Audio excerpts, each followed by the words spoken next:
증상과 진단은 그런 것이고요. 그 다음에 또 하나의 질문. 자, 조현병이라고 진단을 받았는데 의사가 지금은 조현병이 아니라 우울증이 문제라고 하는데 무슨 뜻이냐. 조현병이라고 진단받고 한 6개월쯤 치료받았더니 의사가 지금은 야가 지금 조현병이 문제가 아니고 우울증이 문제예요. 이렇게 이야기했다는 거예요. 엄마가 그럼 조현병이야 우울증이 헷갈려서 저한테 질문을 했는데 무슨 말이냐면 이런 거예요. 우리가 전구기와 활성기와 회복기라는 개념이 있는데요. 병이 발병하기 전에 살 문제가 하늘에 비가 오기 전에 구름이 싹 끼는 것처럼 여기 싹 좀 안 좋은 모습 보이는, 잠도 잘 못 자고 하고 불안해하고 안 좋은 모습을 보이는 요 시기가 전구기예요. 부모들이 볼 때 자가 평소하고 다르지, 자가 아무래도 뭐가 문제가 좀 있지, 근데 사춘기라서 저런가 이러고 그냥 생각하고 넘어가는 요 시기가 전구기예요. 비가 자. 그러다가 어느 날인가 아가 횡설수설하기 시작하고 또는 조증 증상이 붕 뜨고 이렇게 해서 활성기 증상이 나타나는 거예요. 활성기 증상이 나타나면 이걸 우리가 병이다, 발병했다 또는 재발했다 라고 하는 거예요. 활성기 증상이 나타났다. 그래서 그 활성기 증상이 나타나면 일단 급하니까 약 먹이고 어떻게 해서든지 활성기 증상이 나타나면 제가 뭐라고 이야기하느냐, 무조건 안정. 병이 발병하면 부모님이나 주변에서 해야 되는 무조건 안정을 시켜야 되는데 뭐를 안정시켜야 되느냐, 뇌를 안정시켜줘야 돼요. 뇌가 불안정해지니까 뇌를 안정시켜주기 위해서 하는 게 일단 약 먹어야 되고, 그 다음 잠 푹 자야 되고, 이게 뇌를 안정시키는 거거든요. 그 다음 몸을 안정시켜야 되고, 충분히 휴식시켜주고 이완할 수 있게 해줘야 되고, 몸을 안정시켜줘야 되고, 그 다음에 마음을 안정시켜줘야 되고, 그 마음을 잘 다독거려서 편안하게 환경을 안정시켜줘야 되고, 환경이 뭐 스트레스가 있고 주변이 난리법석이면 환경을 안정시켜줘야 되고, 그 다음에 영성적으로 안정시켜줘야 돼요. 이렇게 해서 생물, 심리, 사회, 영성 차원에서 각각의 측면, 생물학적 측면에서 뇌와 몸을 안정시켜줘야 되고, 그 다음에 심리적 측면에서 마음을 안정시켜줘야 되고, 사회적 측면에서 환경을 안정시켜줘야 되고, 영성적 측면에서 그걸 안정시켜줘요. 이렇게 무조건 안정을 시켜줘야 돼요. 안정을 시키는데 주력하십시오. 안정을 시키면 활성기 때에 약을 먹이고 잠을 푹 재우고 그 마음을 편안하게 해주고 스트레스 자극을 줄여주고 이렇게 해서 안정을 시켜주면 활성기 증상이 가라앉는단 말이에요. 가라앉으면 아까 이야기했던 망상, 환각, 와해된 언어, 또 와해된 행동 이런 게 싹 없어진단 말이에요. 조증 붕이 떴다가 없어지거든요. 그래서 제가 이걸 붓기가 부었다가 빠지는 거에 비유하거든요. 층층 부었다가 이제 안정을 시켜주면 붓기가 싹 빠져서 다시 정상으로 아무 문제 없는 것처럼 된단 말이에요. 이렇게 다시 정상, 활성기 증상이 가라앉으면 뭐만 남느냐? 결국 전구기 때 보이던 모습. 좀 불안해하고 초조해하고 좀 우울해하고 이런 것만 남고 딴 거는 다 가라앉는다. 이렇게 가라앉으면 우리가 그걸 회복기라고 한단 말이에요. 회복기라고 하는데 회복기도 다시 세 종류가 있어요. 하나는 잔류기. 잔류기는 활성기 증상이 가라앉긴 가라앉았는데 아직 증상이 좀 남아있다. 아직 망상이 좀 있다. 환각이 조금 남아있다. 근데 많이 가라앉았다. 그럼 우리가 잔류기라 해요. 레지듀얼 스테이지. 관핵이라고 하는 건 깔끔하게 다 없어졌다. 망상 깔끔하게 다 없어졌다. 환청 깔끔하게 다 없어졌다. 관핵이. 그 다음 회복기라고 하는 건 이 잔류기와 관핵기를 둘 다 합해서 부르는 용어예요. 그러니까 증상이 좀 남아있건 없건 간에 관계없이 활성기 증상이 많이 가라앉았다. 좋아지고 있다. 우리가 그냥 전체적으로 회복기라고 하고, 회복기라고 하는 걸 다시 세부적으로 보자면 잔류기. 그러니까 대부분의 회복기는 잔류기예요.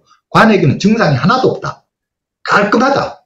자, 이제 정신병 증상도 없고, 조증 증상도 없고, 우울 증상도 없고, 불안 증상도 없고, 깔끔하다. 관핵기. 근데 우리가 흔히 완치가 됩니까? 완치가 될까 하면 완치라고 하는 것은 영구적인 관해를 이야기하는 거예요. 그런데 정신질환의 경우에는 항상 재발의 가능성을 지니고 있기 때문에 사실은 완치가 되었다고 선언할 수가 없어요. 아무리 지금 증상이 없어도 완전히 조현병 증상이든 조울증 증상이든 깔끔하게 없어져서 지금 직장도 잘 다니고 대인관계도 잘하고 너무나 잘하고 있어요. 보통 사람 이상으로 훨씬 잘하고 있어요. 그런데 이렇게 잘하다가도 10년 세월이 지나서 약도 다 끊고 다 했는데도 10년 세월이 지나서 또 스트레스 받으면 다시 재발할 수도 있고 20년 잘 지내던 사람도 또 재발하기도 하기 때문에 우리가 사실은 완치가 되었다고 선언할 수가 없다는 거예요. 그래서 조현병, 조울증은 이게 깨끗하게 깔끔하게 증상이 다 없어졌다 하더라도 항상 관리를 해야 된다. 다시 재발하지 않게끔. 그래서 본인의 자신의 평소의 생활이 병 관리를 잘하는 생활 습관이 돼야 되는 거예요.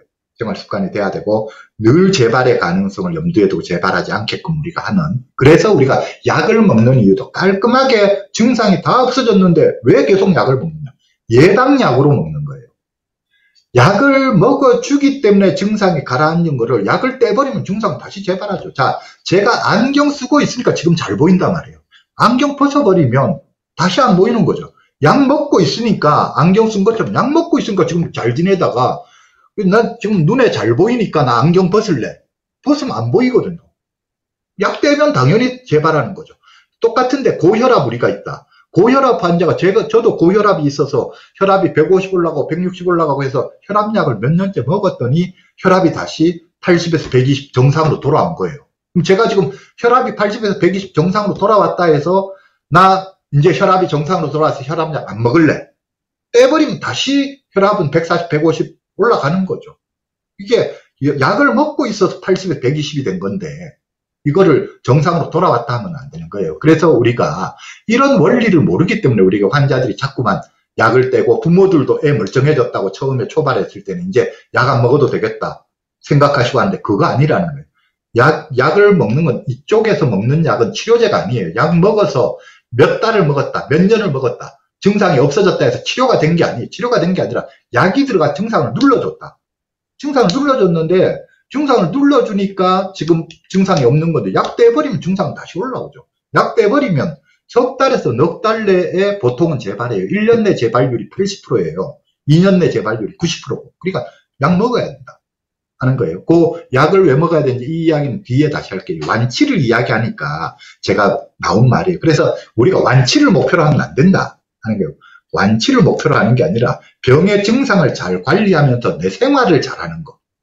병의 증상을 잘 관리하면서 삶을 행복하게 사는 걸 목표로 해야 되지, 병을 뿌리채 뽑으려 하면은 우리 빈대 잡겠다고 초가상간 태우는 일이 벌어져요. 병을 뿌리채 뽑겠다고 하면은 우리가, 그러니까 그렇게 하시면 안 돼요. 그래서 병을 적당히, 병의 증상을 잘 관리하면서 생활을 잘 해나가는 걸 목표로 해야 된다, 그런 이야기고요. 아무튼 전국이 활성기 회복기라는 개념이 있는데, 그러니까 조현병이라고 진단받았는데 6개월쯤 몇 달 치료받으니까 조현병 증상이 이제 다 없어졌어요. 다 없어졌고 지금은 남은 게 우울 증상이 남아서 애가 자기 자신에 대해서 비관하고 방에 틀어박혀 있고 안 움직일라 하고, 그러니까 의사가 지금은 조현병 증상이 문제가 아니고 우울증 증상이 문제다. 지금은 우울증을 낫게 하는데 전념해야 된다, 이 말을 한 거예요. 그러니까 지금 조현병 증상이 다 없어졌다 해서 조현병이었던 애가 이제는 조현병 아니고 우울증이 된 게 아니라고요. 여전히 진단명은 조현병인데 조현병의 활성기가 지나가고 지금은 조현병의 회복기다. 그래서 지금은 조현병 증상은 없고 우울증 증상만 있다. 요 표현이라고요. 요 표현이라고요. 그래서 이게 뭐 억울할 수도 있지만, 한번 조현병 진단을 받았다, 조울증 진단을 받았다, 병의 증상이 없어졌다 하에서 조현병이었던 사람이 조현병이 없었던 게 되는 게 아니라고요. 이게 말짱하게 다 나아서 증상이 하나도 없다, 일반인들보다 훨씬 잘 지낸다 해도 여전히 조현병이라고 과거에 진단을 받았었기 때문에, 조현병 증상이 있었기 때문에 이후로도 언제 다시 증상이 올라올지 모르기 때문에 나는 지금 잘 지내고 있더라도 계속해서 관리를 잘해서 해야 된다는 거예요. 조현병 환자로서 내가 병에 대해서 알고 관리하는 삶을 살아야 된다. 난 이제 조현병하고는 빠이빠이다, 조현병하고 나 전혀 관계없다, 그러고 살 수 있는 게 아니다라고 하는 것이에요. 자, 지금 그래서 제가 그 질문에 대해서는 그렇게 답을 드렸고요. 그 다음에 오늘 시간이 많이 됐지만 요까지 말씀드릴 거예요. 감별진단, 조현병과 조울증에 대해서는 제가 말씀드렸고요. 그 다음 조현정동장애, 영어로는 스키조 어펙티브 디스오더라고 하는 게 있는데, 이건 뭐냐, 이건 조현병 증상과 조울증 증상을 동시에 다 갖고 있으면 우리가 조현정동장애라 해요. 조현병과 조울증이 겹쳐 있는. 근데 이것도 어떠냐면, 상당수 경우에 보면 처음에 진단받을 때 조현병으로 진단받아서 한 10년 세월 치료를 받았어요. 근데 10년 만에 드디어 어느 날인가 조증 증상이 올라와요. 그러면 이 사람은 지난 10년간은 조현병으로 치료를 받았지만 이제 진단명이 조현정동장애로 바뀌는 거예요. 그래서 이제 조현병 약도 먹어야 되고 조울증 약도 먹어야 되고 같이 먹는 거고, 병 관리하는 데에도 조현병 관리만이 아니라 조울증 관리에도 신경을 써야 되고 이렇게 된다. 그럴 수 있어요. 우리가 사람의 증상이라고 하는 게 늘 고정되어 있는 게 아니에요. 그래서 원래는 조현병 증상만 보이던 사람들이 뒤에 가서 5년 뒤, 10년 뒤에 조울증 증상이 올라와서 조현병 진단받았던 사람이 조현정동장애로 진단명이 바뀌는 경우가 꽤 많아요. 그 다음에 조울증. 조울증인 사람들이 흔히 중학교 때나 고등학교 때 또는 대학교 때 우울증이 먼저 와요. 우울증이 먼저 와서 그때 병원에 가면 병원에서 우울증이라고 진단을 내리죠. 그래서 우울증인지 알고 치료를 받았는데 4년 내지 5년 지나서 뒤늦게 조증 증상이 나오는 거예요. 그래서 조증 증상이 나오면 조울증으로 진단명을 바꾸고 그때부터는 조울증 약을 먹는 거죠. 이렇게 돼요.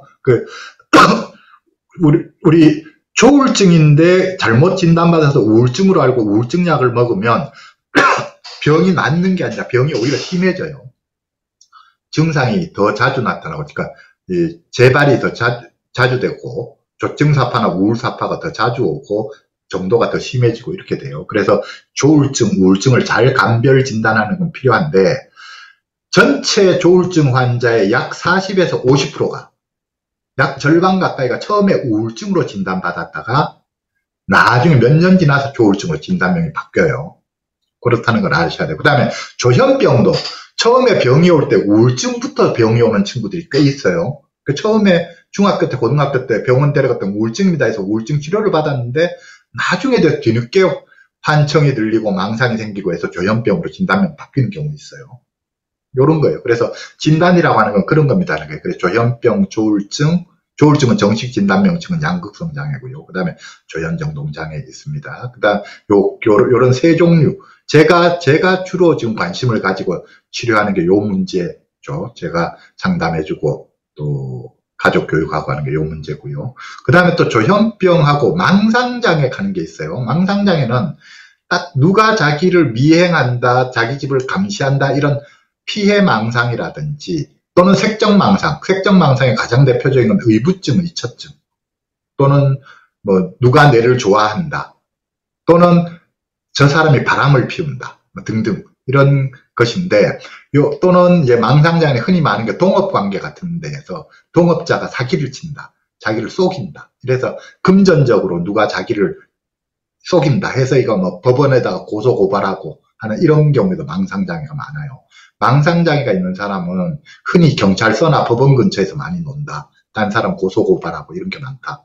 그래서, 그런데 이 사람들은 망상만 있지 다른 직장 생활이든 대인관계든 말짱하게 잘해요. 그래서 요 배우자라든지 부모님이라든지 아주 가까운 사람들만 괴롭지 주변에서는 병이 있는지를 잘 모르는 경우가 많아요. 그래서 아무튼 요 망상장애라고 하는 게 있습니다. 조현병이라고 할 때는 단순히 망상만이 아니라 거기에 환청이 들린다, 환시가 보인다, 이런 환각 증상이 있다든지 또는 다른 증상이 있다든지 와해된 언어, 와해된 행동이 있다든지 또는 음성 증상이 다른 게 더 있어야 추가가 될 때 우리가 조현병이라 하지, 망상만 있는 경우에는 우리가 망상장애라 하지 조현병이라 하지 않습니다. 그런 게 있고요. 그 다음 단기정신병 하는 경우에는 요거는 사람이 스트레스를 억수로 받으면 한 며칠간 또는 길면 한두 주일 정신이 헷가닥하는 경우가 있어요. 그래서 우리 뭐 보통 사람들도 스트레스 억수로 받으면 잠시 헷가닥해요. 보통 사람들 부부싸움 할 때 정신 억수로 열받으면 그때 헷가닥해서 그때 막 소리가 막 나와요. 그때 녹음해놓고 나중에 들으면 황당해요. 저 망상도 저런 망상이 없고 뭐 그런 이야기를 막 튀어나오는데 논리도 없고 말도 횡설수설하고 그렇게 되는데, 그게 부부싸움 할 때 꼭지가 뺑 돌아서 횡설수설하던 그게 한 며칠 이어졌다 생각하면 그런 게 단기정신병이에요. 며칠간 제정신이 아니고 사람이 정신이 넋이 나가서 완전히 정신이 오락가락해요. 가장 많이 볼 수 있는 게 어떤 때냐, 아버님 돌아가셨을 때, 어머님 돌아가셨을 때 사람이 그래서 갑자기 정신이 나가가지고 뭐 빙의가 됐다고, 돌아가신 아버지가 내한테 들어왔다고 막 하는 이런 것들 있잖아요. 그런 것들이 가장 대표적이고, 그 다음에 실연당했을 때 며칠간 사람이 넋이 나가서 완전히 꽉 믿었던 사람한테 뭐 5년간 10년간 사귀고 꽉 믿었던 사람한테 실연당했을 때, 회사 갑자기 부도 났을 때, 이런 때 사람이 넋이 나가서 며칠간 되면은 요게 단기 정신병이에요. 근데 이 단기 정신병은 며칠을 그냥 가만히 내버려두면 금방 제정신 돌아와요. 정의상 한 달 이상 문제가 지속되면 한 달 넘었는데도 계속 그러면 그건 단기 정신병 아니에요. 그때는 조현병을 생각하든지 딴 거 생각해야 되지. 단기 정신병 아니에요. 그래서 단기 정신병이라는 게 있습니다라고 이야기하는 상당수 부모님들이 우리 애가 조현병 아니고 단기 정신병이면 좋겠다 생각하는데 한 달 넘어섰다 문제 생긴지 그러면 이미 단기 정신병은 아닙니다 생각하면 돼요. 한 달도 오래 잡은 거예요. 이 진단 기준에서는 아까도 일치율을 높이기 위해서 한 달 잡아준 거 실제로는 며칠이면 끝나는 게 단기 정신병이에요.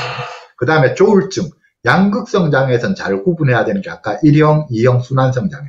제가 아까 말씀드렸죠. 1형은 흔히 정신병 증상이 동반이 됩니다. 그리고 2형은 흔히 집에서 감당이 안 돼서 흔히는 병원에 입원을 시키게 됩니다. 2형은 흔히 정신병은 동반 안 되는 경우들이 많고 집에서도 뭐 굳이 입원 안 시켜도 되는 경우가 많고 그렇습니다. 이야기하는 순환성 장애는 남들이 병인 것도 잘 몰라요. 본인만 내가 좀 왜 이러지? 그런 정도.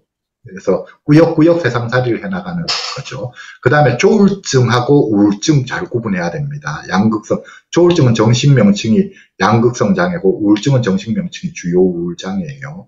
요거 잘 구분해야 됩니다. 그 다음에 경계선 성격 장애라고 하는 게 있는데 요것도 때로 헷갈리는 경우가 있어요. 경계선 장애라는 용어가 있고 경계선 성격 장애라는 게 있어요. 경계선 장애가 뭐냐면 이거는 프로이드 학파 쪽에서 대상관계 이론, 프로이드 학 이론을 엄마와 그러니까 병의 원인을 아주 어린 시기에 어린 시기에 중요한 인물과의 관계가 잘못됐기 때문에 조현병이 온다, 조울증이 온다, 또는 불안장애가 온다, 우울장애가 온다, 이렇게 정신질환이 온다고 보는 계통의 이론이 대상관계 이론이라고 하는 거예요. 자신에게 중요한 어린 시절의 대상, 어린 시절의 인물과의 관계에서 문제가 있었다. 그래서 그렇게 되면은 이후에 문제가 온다. 이게 이제 이렇게 보는 게 대상관계 이론인데, 대상관계 이론을 가진 사람들은 병을 크게 신경증, 정신병, 그리고 그 중간에 경계선 장애 이렇게 나눴어요. 그러니까 과거에 1970년대까지는 정신질환을 신경증과 정신병으로 크게 두 그룹으로 나누었어요. 정신병이라고 할 땐 사고에 문제가 있는, 사고가 무너진 거. 신경증이라고 할 땐 감정에 문제가 있는 거. 이렇게 해서 정신증과 신경증으로 나눴는데 지금은 그렇게 안 나눠요. 지금은 정신증, 신경증이라는 용어를 안 쓰고 이제는 장애, 1980년대부터는 디스오더, 장애, 그래서 주요 우울장애, 불안장애, 공황장애, 양극성 장애, 조현 스펙트럼 장애, 무슨 수면 장애, 적응 장애, 지금은 다 장애라고 쓴단 말이에요. 이게 공식적인 진단 명칭이에요. 신경증이라는 용어와 정신증이라는 용어를 1970년대까지는 썼지만 1980년도 들어오면서 정신과에서 폐기 처분했어요. 지금은 장애라고 써요. 그런데 일반인들은 여전히 신경증, 정신증이라고 쓰죠. 또 전문가들도 여전히 관행적으로 신경증, 정신증이라는 용어를 써요. 그런데 학파 중에서도 여전히 신경증과 정신증이라는 용어를 포기를 못하는 학파가 있어요. 그게 대상관계 이론이라고 하는 학파에서는 여전히 학술 용어로 신경증, 정신증이라는 용어를 쓰고 그 중간에 있는 사람이 경계선 장애다. 경계선 장애다. 그러니까 신경증과 정신병의 중간을 경계선 장애라고 해요. 그러니까 때때로는 보통은 신경증인데 헷가닥하면 정신병 됐다가 열받으면 정신병 됐다가 하루에도 이렇게 신경증과 정신병을 넘나든다. 요걸 경계선 장애라고 그쪽 학파에서는 이야기해요. 그 다음에 경계선 성격장애라고 할 때는 훨씬 더 좁은 범위예요. 경계선 성격장애는 타인의 평가에 지나치게 민감해서 자기가 없고 자기의 주관이 없고 타인의 평가에 지나치게 민감해서 타인이 좀 칭찬해주면 기분이 확 자존감이 올라가고 타인이 조금만 비난하면 자존감이 내려가고 해서 이 타인의 평가에 지나치게 민감하고 자기가 정말 좋아하는 게 뭔지 자기가 하고 싶은 게 뭔지 이게 없어서 없는 사람, 자기라고 하는 게 비어버린, 그래서 기분의 기복이 너무 심하고 화가 너무 많고, 경계선 성격장애의 가장 큰 문제는 화예요. 화가 너무 많고 화가 너무너무 많아서 꼭지가 뺑 돌면 완전히 정신병자들이 행동하고 말하고, 요런 게 경계선 성격장애예요. 그래서 요런 문제가 있는데, 우리가 요게 진단적으로 볼 때는 조현병, 조울증과 다른 진단이지만, 때때로는 조현병 당사자나 조울증 당사자가 경계선 성격장애를 같이 지니고 있는 경우가 있어요. 성격 자체가 경계선 성격인 경우가 있습니다. 그 이야기고. 그 다음에 강박장애다, 공황장애다, 신체화장애다. 자, 강박증, 공황증, 신체화증 전부 다 조현병에 다 있어요. 조현병은 모든 증상의 종합백화점이에요. 조현병 환자들마다 가지고 있는 증상이 다 다르지만 모든 증상의 우울, 불안, 분노, 강박, 공황, 신체화 증상의 종합백화점이에요. 그래서 탱탱 부으면 완전히 활성기에 들어가면 앞에 이야기했던 5개의 증상을 다 보이지만 이런 문제를 보이면 활성기가 지나서 가라앉으면 환각, 망상, 와해된 언어, 와해된 행동, 음성증상 이런 거는 안 보이지만 나머지 우울, 불안, 강박, 공황, 신체화, 분노, 폭력 이런 건 다 보일 수 있어요. 그게 부수증상으로, 조현병의 부수증상으로 강박, 공황, 신체화가 다 올 수 있는데, 강박장애다, 공황장애다, 신체화장애다라고 할 때 뭐냐면 조현병과 관계없어. 딱히 강박사고와 강박행동만 있으면 강박장애라고, 다른 문제는 없고, 공황 증상만 있으면 공황장애라고, 신체화 증상만 있으면, 몸 아프다고 호소하는 것만 있으면 신체화장애라 해요. 근데 조현병의 전구기 때에도, 그리고 회복기 때에도 이런 문제는 동반될 수 있습니다. 조현병 환자들은 이 증상 다 가지고 있을 수 있습니다. 그렇게 이제 말씀드릴 수 있어요. 자, 그래서 오늘은 지금 제가 원래 강의를 하려고 계획했던 대로 잘 안 됐는데, 원래는 병이란 무엇인가, 그리고 무엇이 문제인가 해서, 무엇이 문제인가에서는 회복기의 미해결 과제라는 걸 다루려고 했어요. 잠깐만 보자면 당사자들이 보이는 문제에서 주요 증상, 부수증상, 증상이 아닌 문제들을 설명하고, 그리고 조현병, 조울증의 부수증상이 무엇인지를 설명하고, 그리고 또 전구기, 활성기, 회복기에 대해서 좀 더 자세히 설명하고, 전구기 증상에 대해서 자세히 설명해드리고 등등, 그 다음에 증상의 겉과 속이라는 내용을 설명해드리고,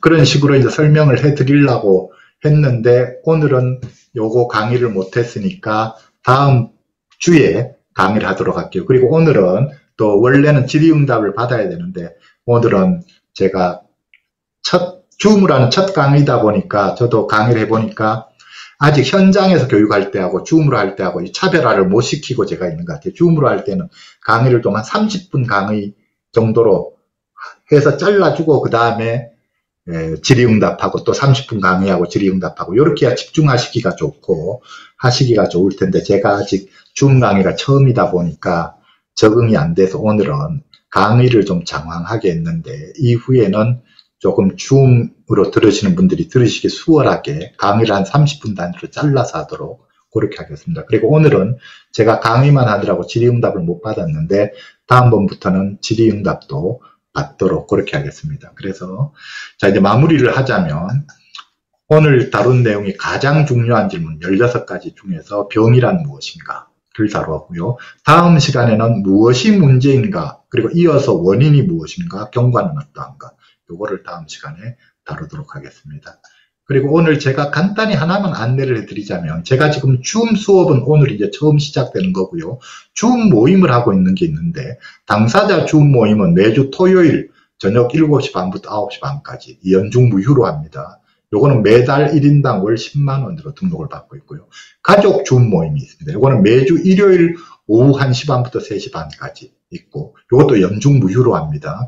요거는 전가족 단위로 등록을 받습니다. 월 20만원. 전가족이 뭐냐면, 한 분이 등록하시면 가족 한 분이 들으실 수도 있고, 2분이 들으실 수도 있고, 3분 들으실 수도 있고, 4분 들으실 수 있습니다 하는 거예요. 아빠도 엄마도 아들도 각자가 자기 방에서 스마트폰으로 따로 접속해도 되고, 지역적으로 따로 떨어져 사시는 분들도 동시에 접속해도 되고, 아무튼 가족 단위로 등록을 받습니다. 그래서 가족 단위로 한 분이 등록하든 2분이 등록하든 3분이 등록하든 월 20만원입니다. 한 가족 토탈해서 세 분이 들어도 합해서 월 20만 원입니다. 그 이야기예요. 그래서 당사자 준 모임, 가족 준 모임이 있으니까 여기에 참여하실 분들은 신청해서 참여를 해 주십시오. 그리고 또 참고적으로 하나만 말씀드리자면 지금 이제 이 줌 수업이 9월에 시작해서 9월, 10월, 11월, 12월 4달간 이어질 텐데 이 줌 수업이 4달간 이어지고 나면 그 다음에 초급 심화 과정이라고 하는 줌 모임으로 들어오실 수 있습니다. 이 교육을 이수하신 분들은. 그건 뭐냐면 초급 심화 과정은 매주 일요일 날 오후 4시부터 6시까지 하는 반이 있고 7시 반부터 9시 반까지 하는 반이 있습니다. 요거는 지금 이 4개월 과정에 이 교육을 다 들으신 분들에 한해서 들어올 수 있는 반인데요. 지금 기존의 두 반이 각각 한 10분에서 10분에서 20분 사이쯤 참여하고 있습니다. 각 반에. 그런데 요것도 등록은 가족 단위로 받습니다. 전 가족 단위로. 여기 교육을 이수하신 분들이 계시면 그 가족들은 누구나 다 들으실 수 있는데 전 가족 단위로 요거는 월 10만 원에 들어오실 수 있습니다. 그러니까 요 과정 4개월을 쭉 수업 듣고 나면은 그 다음에는 요 초급 심화 과정 줌 모임으로 들어오셔서 이후에 월 10만 원씩 내고 쭉 이거 전 가족이 다 이 과정에 참여를 하시면 됩니다. 그 이야기입니다. 그 이전까지는 오늘처럼 이렇게 제가 강의만 하고 질의응답을 못 받았다. 나는 하고 싶은 말도 많고 묻고 싶은 말도 많은데 그럴 때는 가족 줌 모임에 들어오시면 2시간 동안 완전히 질의응답하고 집에서 있는 일들 이야기로만 하는 강의 없이 하는 과정이거든요. 요거는 지금 한 10분 남짓 지금 들어오고 계시는데 여기에 참여하셔서 질의응답 하시면 됩니다. 그래서 가능하면 제 입장에서는 이 줌 수업도 들으시면서 당사자들은 당사자 줌 모임에 들어오시면 좋고 가족들은 줌 수업 들으시면서 가족 줌 모임에 들어오시면 좋습니다. 라고 권해드립니다. 그럼 오늘 강의는 이렇게 마치겠습니다. 다음 주 토요일 11시에 뵙겠습니다. 수고하셨습니다.